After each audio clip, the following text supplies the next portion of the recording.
네, 현재 오프닝 벨과 함께하고 계십니다. 현재 시각 10시 28분 지나고 있고요. 우리 시장은 계속해서 2%대 상승불 유지하고 있습니다.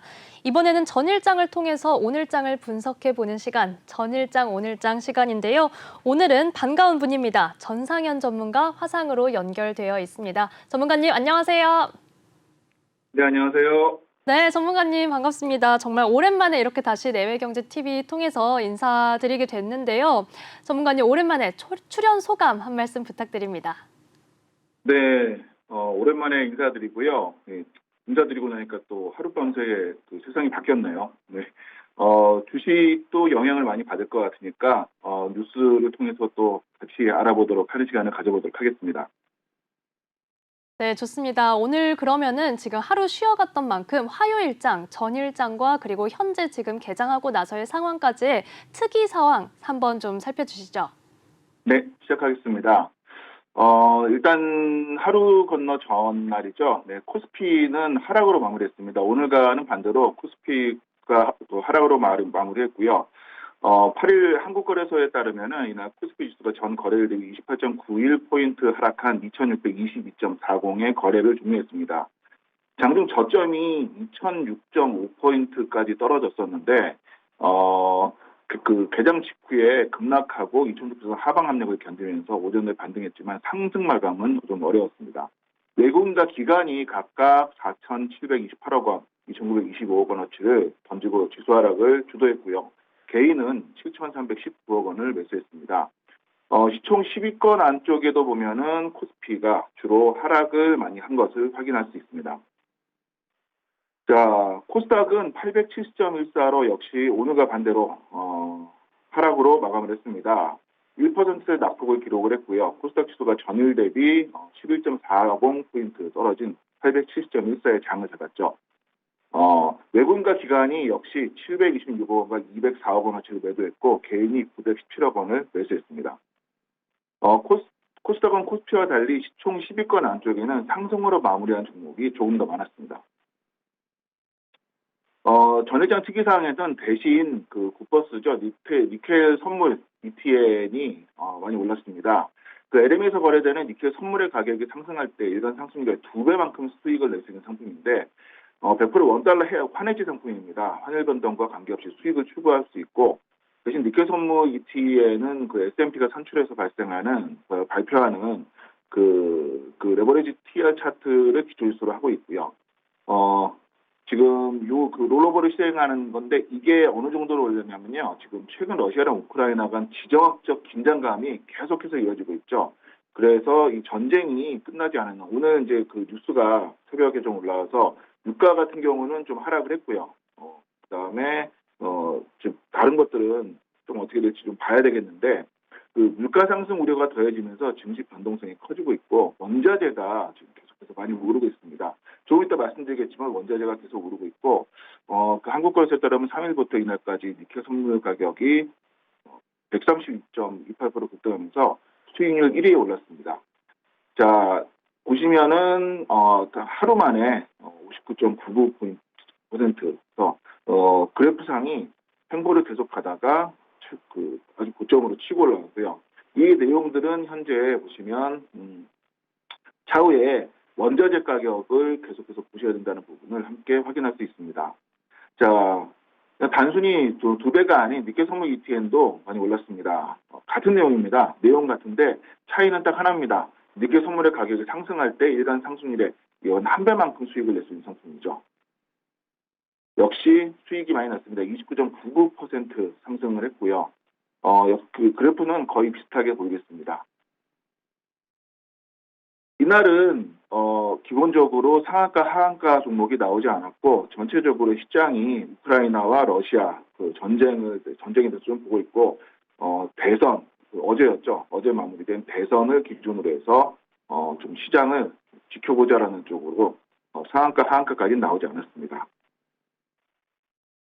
이상 전일가와 그다음 오늘 같은 경우는 지금 그 대선이 마무리됐고 윤석열 후보가 당선이 됐죠. 이 당선이 된 거에 의해서 기대감으로 시장이 소폭 오른 것으로 판단이 되고 있고 이 내용들이 오늘 어떻게 미칠지, 그 다음에 공약집 등등을 판단 기준으로 해서 앞으로 장이 어떻게 될지를 좀 지켜봐야 될 것 같습니다. 네, 우선 지금 전일장 특징적인 부분들 정리를 해주셨습니다. 니켈 관련 ETF와 ETN 모두 지금 좀 시세가 급등하는 모습을 보여줬습니다. 니켈 가격 폭등에 관련주들도 정말 상승을 많이 보여줬지만 오늘 개장에서는 조금 눌리면서 출발을 하기도 했는데요. 우선 그래도 확실하게 좀 전일장대를 정리를 해봤습니다. 전문가님, 그러면 오늘은 이제 대선까지도 좀 얘기를 해주셨는데 어떤 뉴스에 좀 더 관심을 가지면서 시장 투자 전략 짜보면 좋을까요? 네, 오늘 같은 경우는 항상 보면은 이제 좋은 게 있으면 안 좋은 게 있죠. 일단 니켈 곧버스 ETN은 거래 정지가 됐습니다. 니켈 선물 가격이 60% 넘게 폭등하면서 관련 두 개 인버스 상장지수 증권이 8일 거래 정지가 됐죠. 당일날 정지가 됐습니다. 보시면 ETN의 가치가 0으로 떨어져서 거래 정지가 되는 건 처음 있는 일인데, 전날 니켈 가격이 크게 오르자 기초지수 종가가 0으로 처리가 됐습니다. ETN이 그 등락률에 따라서 수익을 내는 건데, 당연히 선물시장이니까 좋은 게 있으면 안 좋은 게 있겠죠. 이렇게 선물 가격의 일을 등락률을 역으로 2배 추정을 한 그 상품이죠. 그래서, 지금 현재는 그 상장 폐지까지 지금 얘기가 나오고 있는데, 러시아 체제로 인한 공급 차질 우려로 지금 계속해서 유봉이 됐고, 이제 대신증권 같은 경우에 이제 그 브리핑을 내놨는데 향후 S&P 지수가 기초지수를 어떻게 처리할지 등에 따라서 안내 예정이라고 하고, 종가가 0인 이상 기초지수가 앞으로 제 역할을 하기는 힘든 상황입니다. 상장 폐지 가능성이 제기되는 위기 때문에 이 부분은 좀 주의하셨으면 좋겠습니다. 지금 전쟁으로 인해서는 시시각각으로 계속해서 지금 가짜뉴스도 계속 나오고 있고 주의해서 보셔야 되는 부분이 많은데, 어쨌든 이걸로 인해서 러시아와 우크라이나에서 제공이 되고 있었던 기존의 원자재들에 대해서는 조금 파악을 좀 들어간 후에 추가적으로 반응을 해야 되겠다는 생각입니다. 자, 20대 대통령 선거 결과가 나왔죠. 네. 윤석열 후보가 20대 대통령으로 당선이 됐습니다. 윤석열 제 20대 대통령 후보가 당선이 됐고, 민심이 이제 5년 만에 정권 교체를 택한 것으로 나오고, 어제 잠을 이루지 못하신 분들이 아마 많을 거예요. 그 보수와 진보 결집에 아주 초박빙으로 25만 표 조금 넘게 이걸로 가서 헌정사 최초 그 최소 득표 차죠. 0.8%포인트. 네. 그래서 여러 가지 갈등이 없고 어찌됐건 간에 절반은 그 데려가고 또 절반은 다른 분을 선택을 했다는 얘기인데, 앞으로 어떻게 될지 이 부분에 대한 협치와 통합이 어떻게 될지를 좀 봐야 되는 상황입니다. 그리고 공약집을 토대로 보면은 그 원자력, 그 다음에 스마트 공장 및 클라우드, 반도체, 주식 양도세, 폐지 부분이죠. 그 다음에 가상화폐 등 주가 전반적인 면에 굉장히 영향을 많이 미칠 것 같고, 부동산도 공급에 대해서 이제 양쪽 의견이 다 있습니다. 공급이 되면은 더 잘 될 것이다. 혹은 공급이 되면 원자재가 올랐기 때문에 기업은 이익이 줄어들기 때문에 공급 물량을 그만큼 좀 줄일 것이다. 양쪽의 시각이 다 나오는 하루입니다. 앞으로 좀 어느 쪽으로 갈지를 좀 봐야 될 것 같습니다. 역시 니케사 그 사태 이후에 이전부터 해서 있었던 거죠. 러시아와 우크라이나발 원자재 상승, 이 내용을 같이 좀 볼 수밖에 없는데요. 그 대러시아 제재로 인한 원자재 상승이 계속해서 이어지고 있습니다. 우리나라 거는 아니지만 9일 그 미국 금융정보업체 그 팩트셋에 따르면 지난주에 글로벌 원자재 관련 ETF에 일반적으로 한 달간 투입되는 자금이 일주일 새에 다 몰렸습니다.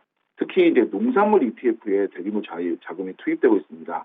그 옥수수와 대두 등 농산물 전반에 투자하는 인베스코 DB 농업펀드 같은 경우에는 지난 4일 하루 만에 2억 7천만 달러의 신규 자금이 쏟아졌고, 이거는 2007년 이후 1일 6일 중 최대 규모입니다.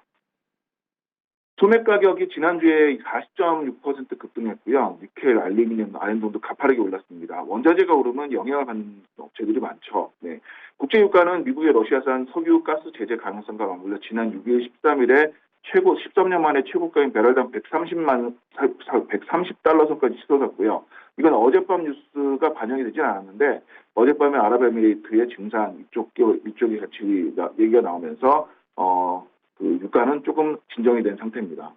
월가에서는 그 러시아산 에너지 제재로 국제 유가가 배럴당 200달러까지 오를 수 있다고 전망을 했는데, 전쟁 결과를 계속해서 좀 봐야 될 것 같습니다. 자, 오늘도 30만 명이 넘어섰습니다. 그 위드 코로나를 얘기를 안 할 수가 없는데 이제는 진짜 어쩔 수 없는 위드 코로나로 가야 될 것 같습니다. 방역 패스 자체가 해제가 될 가능성을 보이고 있고요. 그럼 리오프닝이 코앞으로 다가올 것이라는 예상을 할 수밖에 없는데 그동안 이제 산업들의 그 양쪽이 나눠져 있었죠. 코로나로 있으면서 이제 굉장히 잘 된 기업들도 있고 영향을 크게 받은 기업들이 있습니다. 그 사람들의 그 수요가 되살아나고 노동력 이동이 자유로워지면서 공급망 대란도 해소될 수 있다는 기대감 때문에 리오프닝주가 주목을 받고 있습니다. 그 언택트로 크게 기울었던 대면, 비대면 간 산업 불균형이 완화가 되고 컨택트 영역이 다시 각광받을 것이라는 분석을 내놓고 있는데요. 그 리오프닝은 백신이라는 보호막 안에서 마스크 의존도를 크게 낮추고 자유로운 이동을 전제로 하게 됩니다. 그래서 가장 드라마틱한 변화가 일어날 것으로 예상되는 영역이 여행과 항공, 숙박업 등이 있는 서비스 업종입니다. 팬데믹 이후에 특히 항공 같은 경우는 굉장히 안 좋은 쪽으로 가서 결국 화물 쪽으로 돌렸는데 이런 부분이 앞으로 여행이나 이런 것들이 좀 허용이 되면서 얼마나 좀 잘 될 수 있을지 이런 서비스업이 제대로 찾아가면서 큰 폭으로 벌어진 제조업과 서비스업 간 격차가 상당 부분 줄어들 것이라는 분석이 좀 많고요. 항공이나 여행이 이어지면 여기에 반사이익을 받는 다른 업종들이 같이 있죠. 면세점이라든지 등등 다른 쪽도 같이 있는데 같이 보셔야 될 것 같고 2020년 하반기 시작된 글로벌 경기 V자 반등의 최대 수혜주를 제조업이 받았습니다. 리오프닝 시대에서는 관광 등 서비스업이 함께 받을 것으로 예측을 하고 할 수 있습니다. 자, 언택트 사업 중심의 경기 회복세에서 소외돼 있었던 업종들, 특히 이제 그 여행, 항공 이것들에 대한 추가적인 업종들이 있죠. 화장품이나 의류, 통신 서비스, 그다음에 필수 소비재, 자동차, 조선 등이 대표적인데 자동차나 조선 같은 경우는 원자재가 상승하는 부분도 역시 같이 보셔야 됩니다. 또한 지금 계속해서 얘기가 나오고 있는 인플레이션도 하나의 변수가 될 수 있는데요. 인플레이션 국면이 상당 기간 이어질 경우 원가 부담을 가격에 반영해서 방금 말씀드린 대로 인플레이션뿐만이 아니라 원자재 공급도 같이 제한을 받게 되면 이 부분이 원가 부담을 상당히 높여줄 수 있는 부분입니다. 그래서 이런 원가 부담이 반영이 되더라도 소비자에게 그 원가 부담을 전가할 수 있는 업종을 찾아야 되는데 호텔 레저 서비스 부분을 비롯해서 화장품, 의류, 필수 소비재, 그다음에 미디어나 교육, 통신 서비스 등은 매출이 늘어도 영업이익률이 그다지 감소하지 않는 특징이 있습니다. 그래서 이런 부분을 좀 함께 보시면 좋겠다 싶은 생각이 좀 듭니다. 네, 지금 다양한 뉴스를 통해서 조금 테마를 짚어주셨습니다. 먼저 니켈 ETN 종가가 0이 되는 정말 이례적인 일이 있었다라는 이슈도 짚어주셨고요. 대선에 따라서는 현재 윤석열 당선인 정책 관련 어떤 업종이나 테마도 살펴볼 수가 있겠습니다. 이어서 러시아 우크라이나발 원자재의 난은 계속해서 되고 있는 상황인데 여기에 국내에서는 위드 코로나 속에서 리오프닝 관련 테마, 정말 뭐 항공이나 여행의 면세점까지 다양하게 있지만 여기에 인플레이션 우려가 섞여 있기 때문에 원가 부담을 가격에 전가할 수 있는 쪽으로 살펴보자라고 말씀을 해주셨습니다. 자, 그러면 오늘 관심 가져보면 좋을 종목 어떤 게 있을까요? 네, 여러 가지 부분을 같이 봐야 되겠지만 일단 기본적으로는 이제 코로나가 계속 갈 거고 지금 현재 연일 30만 명 이상이 발생을 해서 계속 가는 부분을 고려를 할 때 리오프닝주를 일단 기본적으로 좀 관심을 가져봤으면 좋겠다라는 부분입니다. 왜냐하면 대선 공약주나 전쟁 같은 경우는 워낙 이제 시간에 따라서 대선 같은 경우는 앞으로 정책이 어떻게 되는 거에 따라 좀 길게 보셔야 되는 면도 있고 그다음에 실제로 공약이 지켜지는지도 함께 보셔야 되는 부분도 있고 러시아 전쟁 같은 경우는 지금 시시각각으로 실시간으로 체크를 하셔야 되는 부분이라서 예측 가능한 부분으로 좀 여유 있게 가시려면 리오프닝 주식을 좀 보시면 어떨까라는 생각으로 오늘 이쪽을 좀 가져봤습니다.